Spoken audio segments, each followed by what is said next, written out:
what's up guys, welcome back to my channel, and if you're new here, then welcome to our little corner of the internet. Today we're going to be watching a video titled Why Are Cities Liberal and Rural Areas Conservative? Which I've never thought about this really, but it does make sense that, you know, cities and rural areas would have a different way of living and thinking, but it never really crossed my mind. So without further ado, let's see what this video is about. Liberal and rural areas. Oh, excuse me, sir, you started mid-sentence. Why are cities liberal and rural areas conservative? We often think of red states and blue states, especially as we watch the presidential election results every 4 years. But those maps are a simplistic view of American politics. Looking at county-level maps gets us closer to reality. Now, some Republicans love that map, but it really shows land, not people, and land doesn't vote.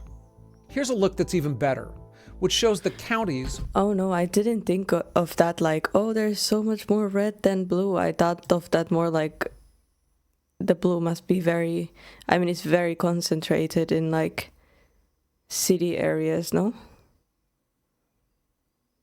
Land doesn't vote. Here's a look that's even better, which shows the counties raised by population level. This is actually the best look at the American political divide. Liberal cities surrounded by conservative countryside. Look, I live in liberal California, where we also have millions of rural conservative voters. And they're overwhelmed by even more millions of left-leaning voters living in San Francisco and Los Angeles. And it's the same story. What is a left-leaning voter? I need to like catch up on politics, guys. Not even catch up, I need to learn. Isn't left the same as liberal? I probably just stated something that I'm gonna get so bashed at. Please don't. I'm here to learn. It's probably not. It's probably not. In New York, Illinois, Oregon, really almost all American states. And it's a pattern we see in many parts of the world as well. I always thought that left is like liberal and right is conservative. Maybe it is. Maybe it is. I should trust myself more. Or maybe I should not. With cities in the countryside voting like they're two different countries. What really surprised me when I started researching this video is that in America, this is a very new phenomenon. Like it happened in my lifetime. I'm Ken LaCourte. This may not be as edgy as my typical video, but if you really want to understand politics, it's a vital one. As always, I try to look past the simplistic explanations and do my best to give you something as close to the actual story as I can manage, at least in 20 minutes.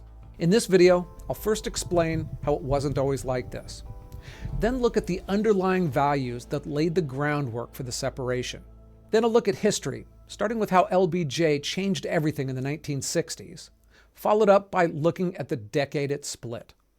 And finally, what keeps them apart today. What you're about to hear isn't really the red versus blue fight. It's a look at identity and values and who gets left behind when economies change. To me, that's a more interesting story. So if it wasn't always like this, what was it like? Now, I worked in political campaigns before many of you were born, and then in the news business for decades, but I never fully understood until now how this massive shift has been going on for decades. This chart makes it clear. It shows post-World War II support for Democratic presidential candidates by region.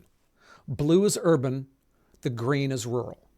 As you see, in the 40s and 50s, they're pretty equal and move in tandem. Then we see them both move up, more Democratic, in the Kennedy and Johnson years. Then, all the Democratic numbers drop as Richard Nixon is elected twice, but a lot more among that green rural America. The partisan gap? It stays similar until the early 1990s. Interesting. Before the lines separate entirely and they never connect again. In fact, That's interesting, but maybe also the politics have changed throughout the years, so there's a bigger divide now. I don't know. Still separating. The gap between urban and rural presidential voting was 33% in 2020 in the Trump versus Biden contest. In 2024, it widened even more. We're looking at a fundamental restructuring of American politics that happened within a single generation. It's really unprecedented in American history. And here's another data point to think about. As recently as 2000, Republicans governed half of the 12 largest American cities. It was the tail end of the GOP urban era. Today, of the top 30 cities, 27 have Democratic mayors. Only 2 are led by Republicans. The GOP has largely vanished from urban leadership. On the flip side, rural America certainly wasn't always this conservative. In the late 1800s, Why does he have an elephant in the background? Oh, the elephant in rooms. I have elephant ears, guys. You want to see? Wait. This is my elephant ears. We got other stuff than bear ears now. If you're new here, then rural America certainly wasn't always this conservative. In the late 1800s, the People's Party, a genuinely left-wing populist movement, came roaring out of the countryside, pushing for government intervention against banks they kind of look like mouse ears, but I promise they're elephant ears. and railroads. Farmers were the radicals back then. In the early 1900s, socialist organizers built strong bases of support among tenant farmers and coal miners in rural states. Socialist Party locals and radical unions, they flourished in small towns and mining camps, including the industrial workers of the world, which demanded public control of key industries. Now, today, that framing feels almost impossible, but it's a good reminder that political geography can and does shift, and someday it will again. So I realize here that I'm mainly talking about urban and rural areas and basically ignoring the suburbs. I mean, they're an important part of the political landscape. I'm talking about everything and anything besides the video, but And basically ignoring the... oh my goodness. Where is this? That is so pretty. I am so jealous. I'm not jealous. You can't be jealous. That's not a good thing. It's not good to be jealous. I'm like positively jealous. Like, you guys freaking go. Look at this place. I love it. suburbs. I mean, they're an important part of the political landscape, and their mix of both geographies, they often makes them ground zero for electoral battles. But to really understand that suburban mix, it's still a lot easier to spend our time at the ends of the spectrum. All right, we'll get into the specific moments that broke the map open, but we need to talk about something fundamental: the underlying values that have historically separated urban and rural Americans. And by those values, I mean more than who they vote for, but the psychological, social, and political views that we see between people who live in cities versus the country. In fact, when I started researching this video, I assumed it was mainly going to be about these factors because many of them seem kind of obvious and it's what you hear all over the place. Now, they're important, but as you know, there's a catch, because if they were the primary drivers of the divide, we wouldn't just have seen the changes I just described. Like virtually all of the videos I do here, these answers aren't simple.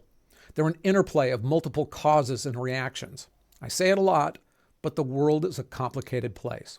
So let's start with the cities. There's a shorthand that political scientists use to explain why cities trend liberal. The 3 Ds: density, diversity, and degrees. Each one does something different, and together they can look like a machine for producing liberal voters. Start with density. When you pack millions of people into a What does any of that have to do with politics? few square miles, probably Oh, like density as in you get, like, if you live among, it's like if you live among people that think a certain way, you'll start thinking like that too. Still doesn't make no sense. that rural Americans can handle individually become everybody's problem. Your neighbor's trash is a public health issue. One person's building problems, that can affect people around it. A single broken water main can leave thousands of people without water. Everyone shares the same infrastructure: the subways, the parks, the hospitals, because there's no real alternatives. Government stops feeling like an intrusion and starts feeling like the thing that keeps those things moving. And cities aren't just dense, they're loud and in your face. Homelessness isn't an abstraction when you have to step over someone on your way to work, or see the people doing the fentanyl flop on the sidewalk outside of your apartment. Cities make inequality visible in a way that's hard to ignore as well, and visible problems often produce demand for governmental solutions. They're also diverse, although I'm not sure I agree with the standard narrative here. It says that cities put you in daily contact with people who look, talk, and live differently than you. Now, that's true. But it also goes on to say that that exposure tends to reduce the instinct to see outsiders as threatening and nudges people towards policies that protect everyone. I'm confused about this statement. I don't want to statements. I wouldn't want to state statements because I'm probably wrong. But what does this have to do with that being a liberal?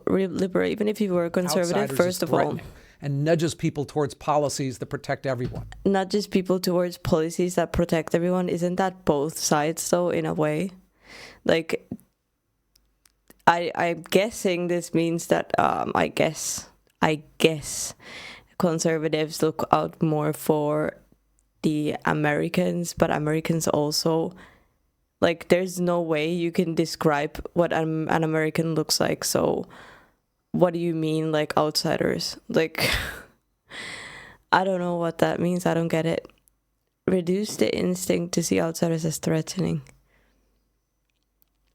Do I look threatening to y'all? I'm kidding. But I've also seen opposite data that says the more some ethnic groups interact, the less tolerant they become. So I'm not quite sure on that one. Either way, one thing that does seem clear to me is the selection effect. Cities draw people who are comfortable with strangers and novelty. I'm just confused about all of that.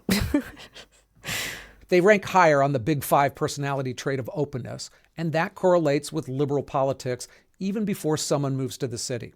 So you're starting off with a population that already leans a certain direction, and then the city can push them even further. Even older urban voters lean further left than their rural counterparts of the same age. It seems to be both who moves there as well as what living there does to you over time. Then there are degrees. Universities and knowledge economy employers, they cluster in cities, and highly educated workers follow. College education is now one of the strongest predictors of democratic voting, stronger than income or religion in many cases. Now, people sometimes don't believe this, but when I ran FoxNews.com in Manhattan, most of the people who worked there were left of center. They were the ones who lived there and applied for the jobs. And the same thing happens in the San Francisco tech world and a lot of other industries. Okay, so let's turn to the countryside. If cities run on collective solutions, rural America runs on individual ones. When you handle your own problems, you fix your fence, you hunt food, you run a small business, the government, especially the federal government, can feel less like a partner and more like a stranger with his hand in your pocket and giving you rules from far away. Ronald Reagan said it this way. I think you all know that I've always felt the 9 most terrifying words in the English language are, I'm from the government and I'm here to help. Another thing, rural families often have roots going back generations in the same county, sometimes the same property. And that creates a very different relationship with tradition, with change, and with outside institutions telling you how to live. Again, when somebody in Washington proposes new land use rules or environmental regulations, a rural landowner, he doesn't hear policy. He hears someone who's never been within 100 miles of his property telling him what he can and can't do with it. Faith plays a stronger role too, where churches in small towns are more part of the social infrastructure. They're where people gather, celebrate, and grieve, where they make sense of the world. And in a lot of places, the local church is community life.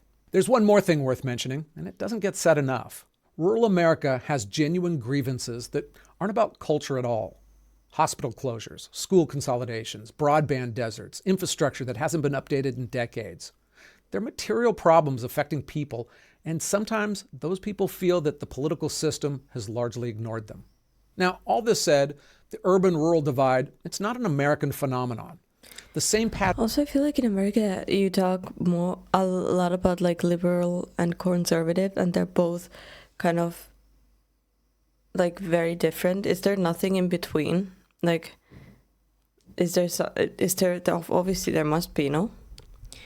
Like, you don't have to be completely right or left, or because it seems like everybody kind of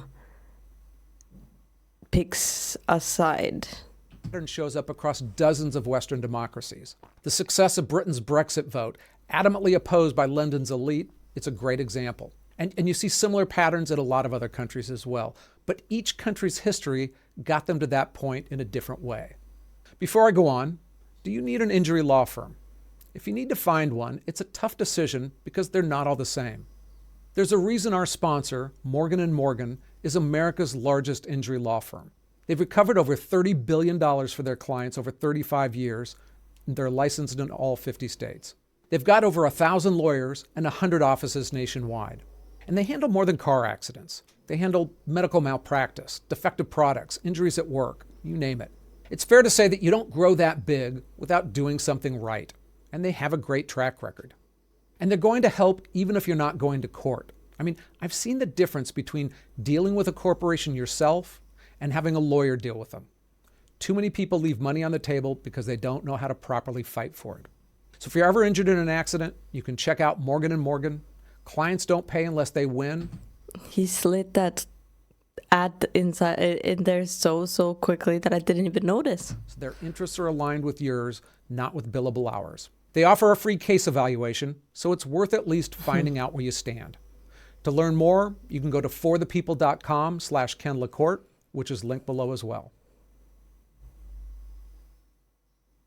All right, so back to politics. In America, our history had those two pivot points that I showed you on the chart. Now we'll look at the first one, which is how LBJ changed everything. Before he did that, though, the demographic map of the United States had been going through its own changes, which laid the groundwork. It came to be known as the Great Migration. Between the 1920s and 60s, millions of Black Americans left the South, where 90% of them had lived at the time. They moved to northern cities, where they became a massive urban voting bloc. Without the Great Migration, the civil rights realignment might never have had the political weight to reshape the map the way it did. It's one of the most important demographic shifts in American history, and it rarely gets mentioned in this context. The first wave, it was driven by tough life under the South's segregation and Jim Crow laws. Also, the spread of the boll weevil. It's a bug that devastated cotton crops. Laws. Also, the Ew, is it hairy? Oh no. spread of the boll weevil. It's a bug that devastated cotton crops. When your livelihood disappears and the law is actively working against you, it often makes sense to leave. The second wave came with the world wars and the industrial booms that followed. More jobs, more opportunity, and a sense that the North offered blacks a better shot at the American dream. The numbers are staggering. Between 1910 and 1920, just 10 years, the black population of Detroit grew by over 600%. In Philadelphia, it more than doubled. Chicago's increased by 150%. By 1970, more than 80% of Black Americans nationwide lived in cities outside the rural South. To put that in scale, the migration was larger than any single European ethnic group coming to America. It remade the urban North, and it set the stage for everything that followed. And what followed was the Civil Rights Movement, perhaps culminating when President Johnson pushed through the Civil Rights Act in 1964. The act unraveled the legal architecture of segregation in schools, workplaces, and public facilities in one stroke. Support for Democrats shot up in both urban and rural areas. But underneath that surge, coalitions that existed for decades started to come apart. Many white Southerners saw it not as basic fairness, but as the federal government forcing social change on their communities, and they started breaking with the Democratic Party as a result. What followed was a slow bleed through the Nixon years and beyond. The Democratic Party became increasingly associated with urban voters, civil rights, and cultural change. And it started to feel foreign to rural white voters who'd been part of its coalition for generations. The Great Migration and the white rural realignment are like two sides of the same coin. Two major coalitions shifted sides, and neither side fully understood what was happening at the time. One quick thing, I do my best to get these right, but if I made a mistake, tell me down below and I'll address it. My script, research notes, they're all down there. Also, I recently learned that for those who watch a lot Script, resource, what, resource? Notes and everything? Oh, that's really cool. of the video I kind of like him for political videos, honestly, because there's a scary context. It's a scary thing to be, listening to, but he seems very chill. here, but aren't subscribers, Not a scary thing to be listening to, but I mean like to react to. you may not get all of them pushed up by YouTube. YouTube actually does sentiment analysis on headlines and thumbnails, and if they think something might be too offensive, they keep it inside the tribe. So the civil rights realignment started things moving, but the divergence really didn't get going until the 90s, the decade it split. And that was fueled by a combination of economic and cultural forces. Let's start with the economy, because the economic story is stark. NAFTA, the North American Free Trade Agreement, took effect in 1994. It eliminated trade barriers between Mexico, Canada, and the United States. Both parties said it would make everyone richer, but in rural America, the factories started closing.